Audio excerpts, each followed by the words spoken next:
All right, now we are on to part two. Part Part two. deux. I knew you were going to do that. I do it every time. I know. That's just me. I can't, I always think of, I forget what it was, like Naked Gun or something. Part deux. Part two. Or, yeah, Because whatever it it was was. French. Yeah. Yeah, so funny. I like doing accents. So that's just a fun fact. Here you go. But As you that, stick with us, I'm sure you'll find a lot of accents and random singing. But that has nothing to do with what we're talking about today. So we are in part two. So you've done part one and you got to explore your interests. What are you interested in? You've got your list written down. They're either on your computer, on your phone, or printed out, and you got your version like I would do. And now you're ready to move on to part two. After you finish part one, now it's time to look for the next week. When can you make part two happen on your calendar in your busy schedule? When can you pencil in a time that you can date your spouse? So that's what part two is. It is a date with your spouse. This takes about 30 minutes to an hour, kind of depending on you, kind of depending on the two of you and kind of where you're at and also how many kids you have, because you're going to be talking about your biological kids' interest as well. So you'll be sharing that. If you have one or two kids, it might go really quick. If you have 20 kids, it's going to take some time. Buckle down. Yeah, but hey, if you got 20 kids, use this time well because you need it. Time. But this is also a part that you could split up into two parts. So you could do two date nights. You could expand this and do one to where you're just talking about your interest and your spouse's interest. And if you do have a lot of kids, then maybe you plan another time to where you come back and you talk about your kids' interest. Yeah. Or if you have enough time allowed, then you're doing it all into this one time frame. So either way, you're dating your spouse, and hey, you can never go wrong when you're dating your spouse. And hopefully, like that's something that you already do. It's a habit of y'all's, but if it's not, let this jumpstart this habit of dating your spouse, making it a priority to start spending quality time together.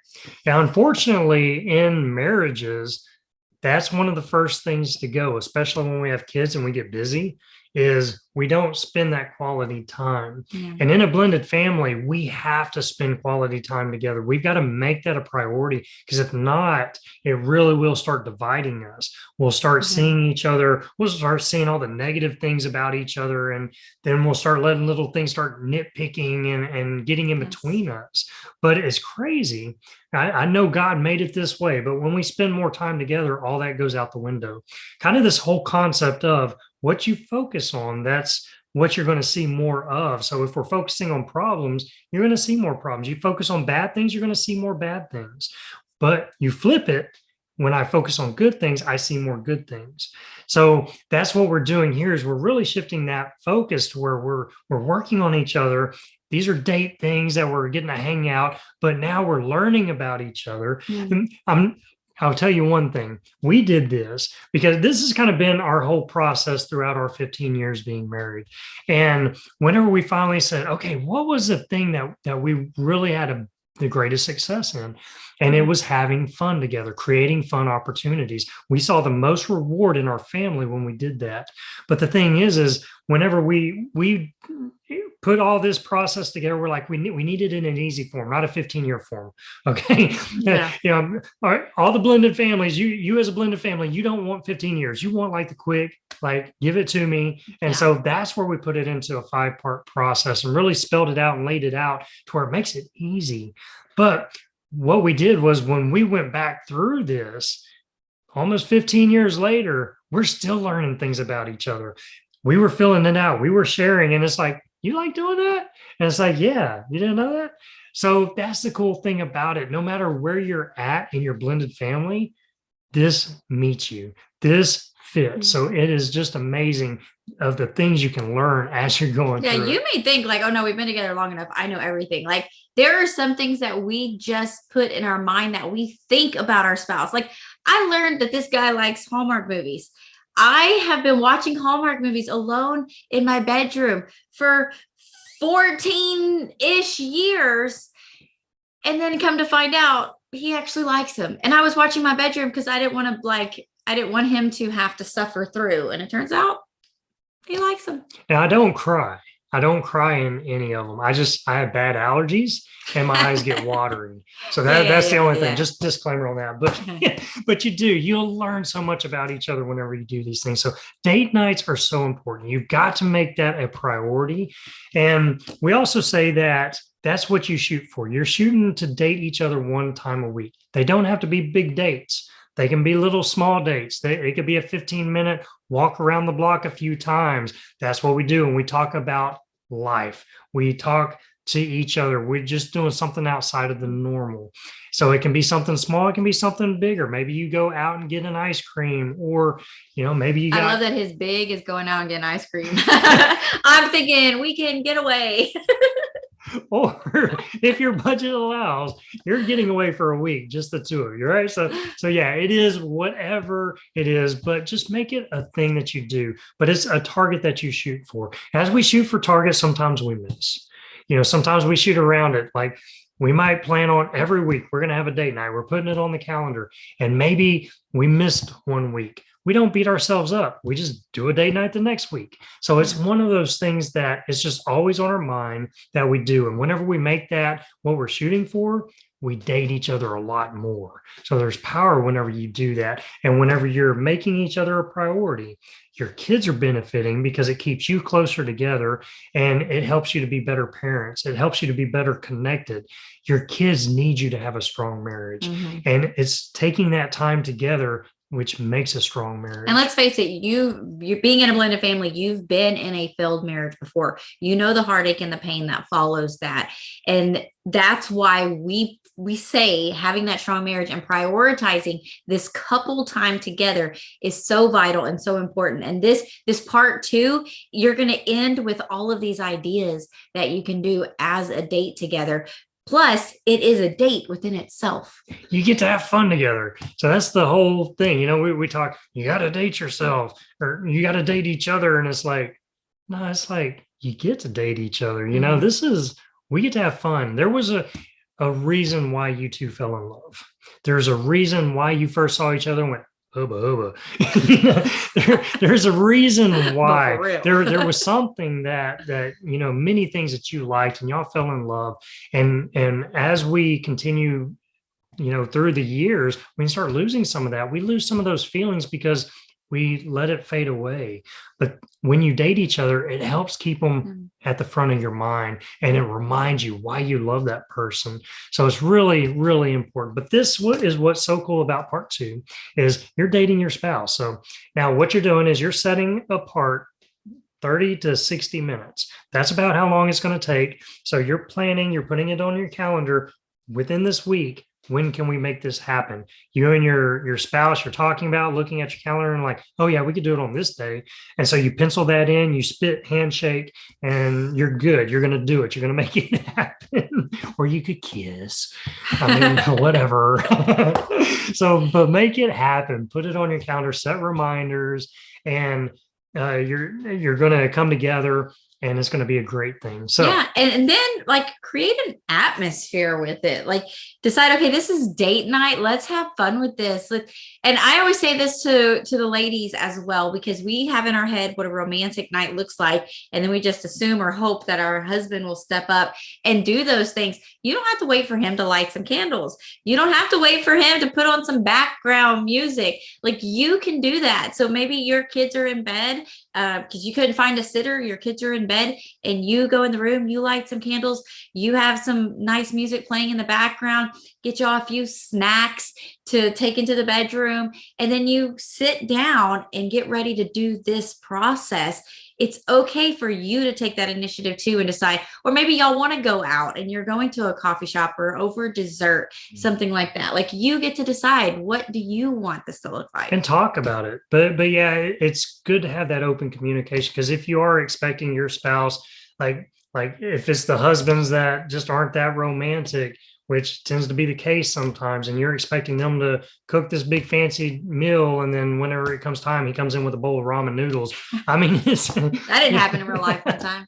So it's kind of one of those things. Talk about it. What do y'all want to do? Toss out some ideas, but just make it fun. And maybe the fun thing that you're thinking about is that the kids are in bed and you're just sitting on your bed, lights down low, just spending time together. Maybe that's it, right? So it could be anything, whatever you want. You mean that to no look candles like. and no music? Maybe not. It could be nothing. Maybe that's just peace, peace and quiet. Maybe that's it. Or maybe it's the candles and the dinner or the snacks or the desserts or whatever. You're sitting on your back porch. There's so Whatever many, you wanna just do. whatever it is y'all love doing together. Whatever you like doing. So y'all talk about it, plan it, put it on the calendar. And then now, so you've got that done. And now it's time. So before you get started in part 2, you're going to pray together. And if you've never prayed before as a couple, it can be a little intimidating at first. So that's why we do have in the prayer script, we do have here, we've got a prayer in part 2 that you can pray. Now, normally it's one of you is going to lead the prayer and the other's just believing with you, and sometimes you may want to hold hands as you pray and, whatever that looks like for you, but make it comfortable. And even though it may be a little awkward, if you've never done it before, push past that because there's beauty in it. For our blended family, so long we went without praying together. We would pray individually, but without coming together. But something shifted in our family. God really moved mountains whenever we came together and started praying for our marriage, for our kids, and things of that. It does. Yeah. What I love about the prayer resource guide is that you're going to see that prayer does not have to be complicated. You don't have to use big fancy words. It's just sharing your heart with God. And so the way it's laid out on here is just asking God to guide you through this process, to help you explore these interests and talk about them and find out new things. It's just written in such a simple way that you can see, like, it doesn't have to be complicated. It doesn't. And that's the cool thing about it. So if you need the guide, it is there for you. Use it. That's what it's there for. If you don't need the guide, read it anyways, and maybe it will inspire some other areas that you can pray for. Yeah. So, it's a great resource that you have. Use it. It's, once we invite God into what we're doing, I'm telling you, he will move mountains in your family and you will start seeing more fun and having less problems. Amen. So it's good stuff. So now you're there. You've got the mood set. You put it on your calendar. It's time. It's go time. Go time. Mood set makes me do this. So, okay. All right. Everybody can do the shuffle. A little shimmy. Except I look a little more stiff. So whatever your shuffle looks like, do a little shuffle. But now you've come together, you've prayed, and now we're going to dive into the next 3 steps. So there are 3 steps in part 2. So step 4, 5, and 6. So we go to step 4. We're going to go ahead and share screen, because what you're going to do is you're going to bring back those sheets that you did in part 1. The same sheets, you're using those same 2. The one where you explored your interest, you explored your family interest, and then you explored and wrote down your kids' interest. So you're going to bring yours to the table, and your spouse is going to bring theirs to the table.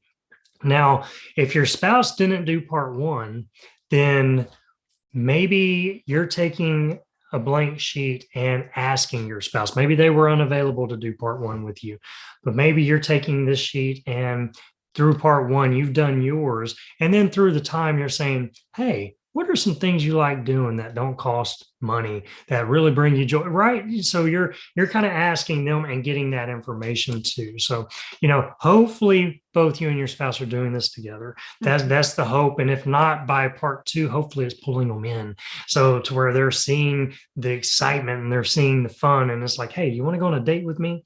Let's try this out. So, whatever that looks like for you.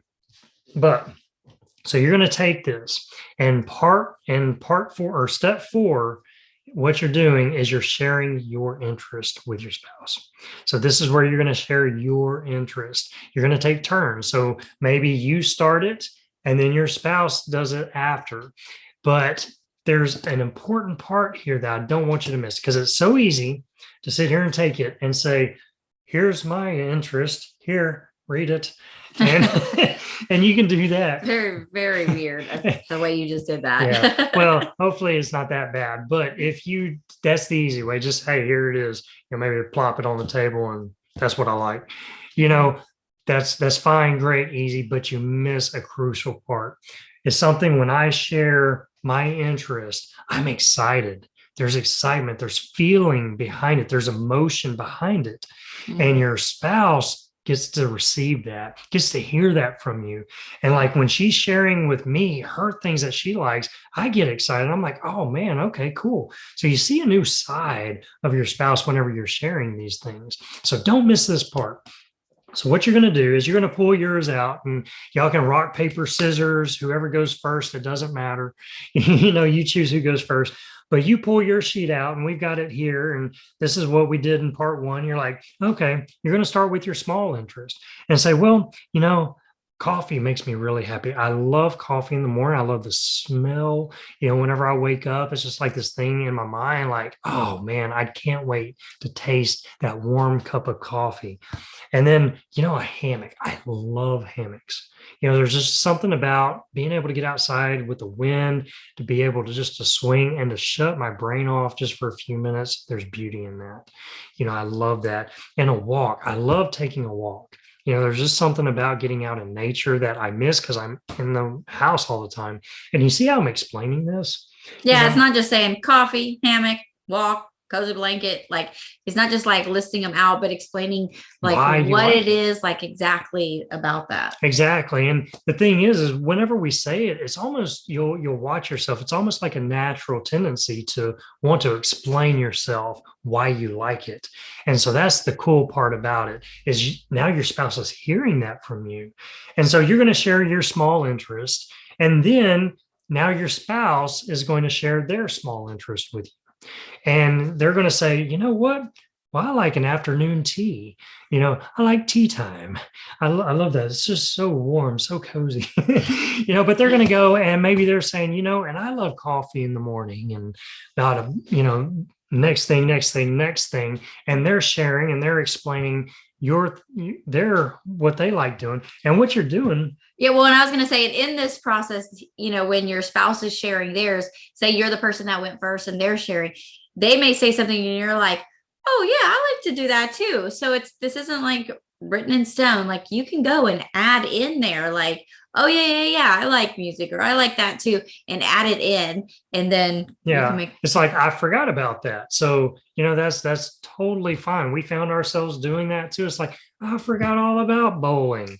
Golly, I love bowling. So it's things like that you're, this is not a one and done list. This is a growing list. This is a starting point. So you're starting here, and throughout time, throughout seasons in our lives, we grow, we experience new things. These lists are going to grow. So that's the cool thing is now you got a foundation, someplace you can start.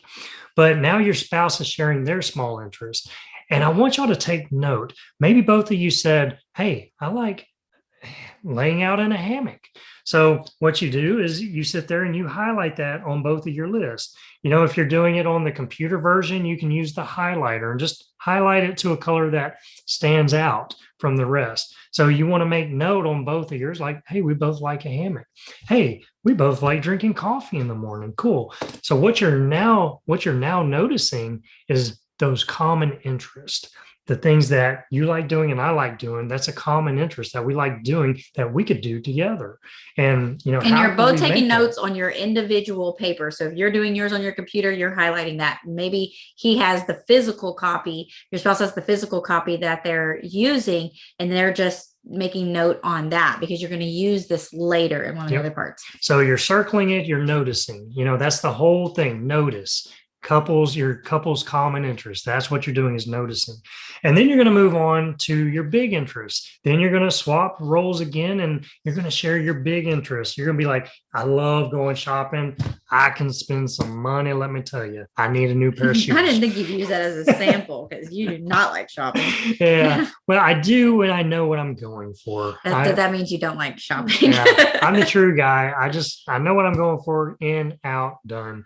So, and then maybe it's bowling, concerts. You're sitting there and you're like, I love going to concerts. And you're not necessarily highlighting it yet, but it's you're sitting there reading that off to your partner. She's getting ahead of the game. I was like, you're saying everything. But you're sharing with them, I love going to concerts. I love watching bands play. It's just something inside of me that I love. You're explaining these big things. And then now your spouse shares theirs. And as they're sharing theirs, you might miss a few things. You're like, oh, I love that too. I'm writing that on my list. And then you're taking note and you're highlighting the common interests that you have together.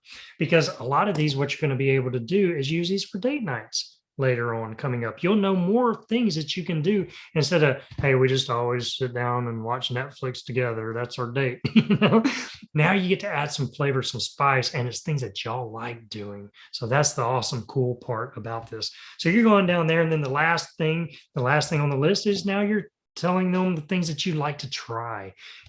Oh, I would love to go take a samba class. I just love to get my dance on and get my groove on. And your partner's like, okay. Or maybe they're like, that would be awesome. I would love to do that too. That would be really cool. And hey, we can maybe take a dancing class, so you're sharing that. You're sharing maybe skydiving. I've always wanted to skydive, and your spouse is like, heck no, ain't doing that one. You soloing on that one. Or maybe you find out later on that one of your kids likes doing that or something. So, but you're sharing your interests, things that you would like doing. Going to Paris, the last thing on the list. So I added that one in. So you're sharing that, and then your spouse shares theirs, and you're just noticing those common interests. So that's step 4 in this second part. Step 4 is you're sharing your common interests with each other and just noticing the common things that you have. That's a really fun thing whenever you start sharing and you start noticing. It's really cool. So then you move on to step 5, and this goes a little quicker than what we're doing. We're explaining a lot more, but it goes fairly quick. And then step 5 is now you're going to share your family interest. Now you move to the next column. And you start with that and you say, okay, well, I love it when us as a family, we go to the park together. I just love getting out there, and there's so many things that we can do there. And you're kind of sharing that. And then you go say, and I love game nights. Oh, I can play some board games. I love it when we're just laughing and having fun together doing that. So it's really, you're going down your list. And then your spouse shares with you their list. And then you're taking note of common interests of things that you like doing together as a family, as a whole. So you do the small, and then it's kind of the same repetitive, right? Then you go down to the big and you share your big interest. And as we said, there may be things that you weren't on your list. As your spouse is sharing with you, you're like, oh, that's right, I forgot. I love that too. So you're writing that on your list too. So you can do that, and that's part of it. So you do the big interest. And then the last thing is you move down to the interested in trying with your family. So that's another fun thing that you're sharing, and you're like, we've never been to Colorado. I've always wanted to go to Colorado. And your spouse is like, you know what? I would love that too.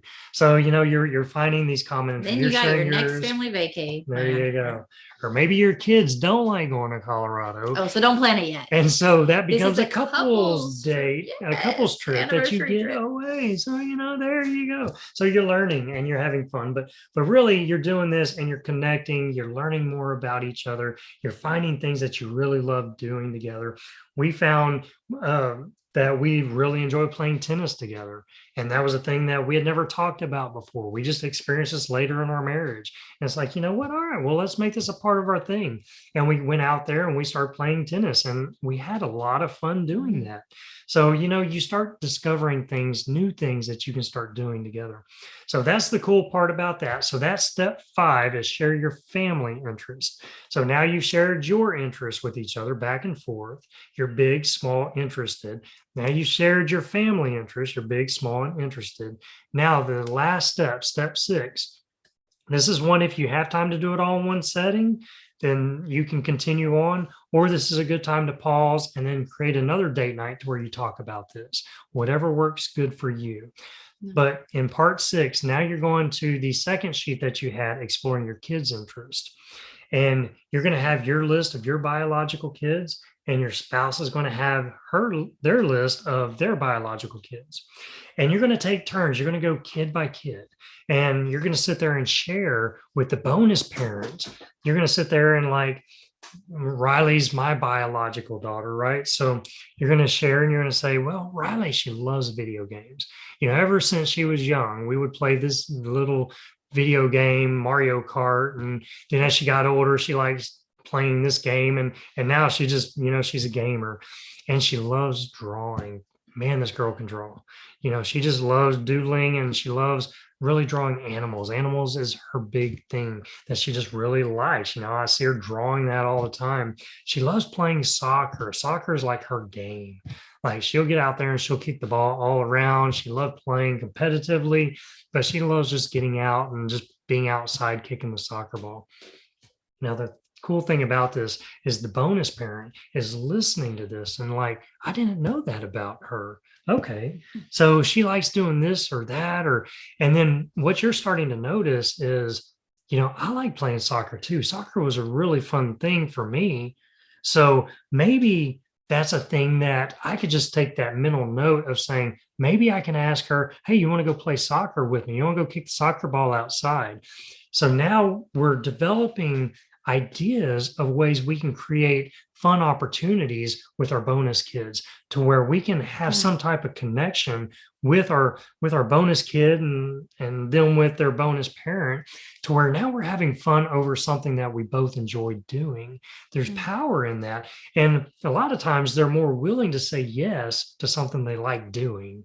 So this is a great part. This is a great thing with doing this. So you're going and you're sharing your kids, your however many you have. If you have 2, you're starting with 1, you're sharing. Then you go with the next one, you're sharing. And the bonus parent is sitting there really taking mental note, maybe jotting some things down.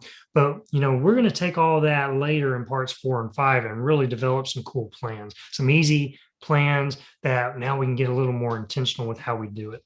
So we're doing that. And then you switch roles. The other parent will sit there, and then they'll share their bonus, or they'll share their biological kids' interest, and they kind of go down the list. And as you can see, we've got a lot. I just did some. Devin really loves Loves So you were talking too fast. I was just like. So really, that was just typing in gibberish puzzles. And things like that. She likes puzzles. Devin likes puzzles. So you're sharing all that, and you're just hearing from each other, and you're hearing about the kids' interest. And as we talked before, if you have an hours baby, then you're sharing each other. You're sharing what you think, what they like, and then your spouse is sharing what they know they like, and kind of comparing notes. That way, now you can look at that and you can sit there, and maybe you missed something or you forgot something, or it's like, really, they like doing that? I didn't know that. So there's so many crazy things when you do this that you really start seeing and you start experiencing. So it's very cool. Now that ends step 6, but like we say, with our bonus kids, you cannot force that relationship. Really, you're allowing them to set the temperature.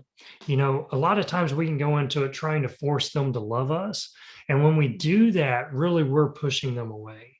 Maybe we want them to call us dad or mom, or, we're just demanding. All that's doing is going to drive them away. They're not going to want that relationship the more we're forceful with it. But if we allow them to guide it and we create fun opportunities, the quicker they are for us to grow our relationship. So there are certain things we can do that help really blend that relationship. Yeah. Any of these relationships take time. That's bottom line. They're going to take time. But as we start being intentional and creating fun opportunities, it helps that time and it helps that process and it helps form healthy relationships that we all like and we all come to really enjoy with each other. So always allow your bonus kid to just lead that. And you may come up and say, "Hey, you want to go kick the soccer ball?" And they may be like, "Nope, I want to do that with you." And it's like, all right, no problem. And we're the mature ones, right? And it's easy to get our feelings hurt. But whenever we can get over that and be like, you know what? It's cool. It's part of the plan. I threw that out there and I know one day we'll be out there kicking that soccer ball. Or maybe next time I'll offer this. And you keep doing that and you keep showing up and showing them that you love them, that you're always there for them, and that you're trying to just really feed into this relationship over fun things. One day they will say yes. And you'll be like, really? You want to do that? Cool. So, it really is. So Yeah, and a little example with that, which you don't even know, because I just be coming up with stuff. But with that, like me and my stepdaughter, we have a great relationship. Like in the past, that would have been really hard and probably impossible. We have a great relationship now, but she just recently came back from visiting her other side of the family, and that always has transition time. and she's an adult now. She's in her 20s, her early Yeah, 20s. she's 23, And she but still struggles with the coming back and forth. and she lives with us though. And so I've been feeling, the kind of feelings that you have when you feel like you're being ignored or whatever that comes along. I try to give her space, but yet I'm like, oh, it's been almost 2 weeks. Like, so I usually try to give you a couple days, but now I feel like it's been long enough. So I messaged her earlier and I was like, hey, you want to go get frozen yogurt later? And she messaged back, heck yeah. So it's like, and I'm like, okay, yeah, everything's fine. Everything's new. And so we'll go tonight and do that. And it just gives another like positive memory for us to deposit and hopefully get us back on track into what is our new relationship, which is a good and positive relationship. Yeah. And that's what this is doing. This whole journey, this enjoy the journey, is just setting you and your family up for success to where you're able to create these fun opportunities, these fun moments. Because when we do that, we walk away with just great memories. We walk away with great experiences. It helps us bond and blend together. It's so powerful whenever we can do that. A lot of times we focus so much on the problems that we let that suck the joy out of our family. And as we share Proverbs 17:22, that it's a joyful, cheerful heart that brings healing to both body and soul. But the one whose heart is crushed struggles with sickness and depression.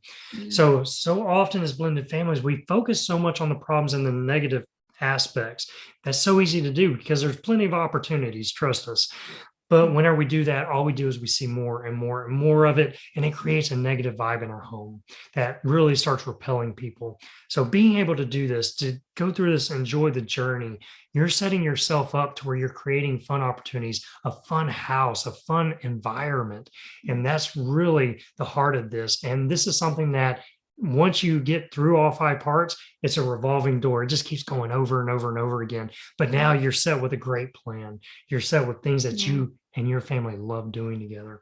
So this is part 2, notice. So your couple's common interest. So now you've shared your common interest with each other. You've got to hear each other's heart and hear each other's excitement. Now, and then step 5, you got to share your family's common interest, what you love doing as a family. And you've got to hear from your spouse and y'all just had some really good time.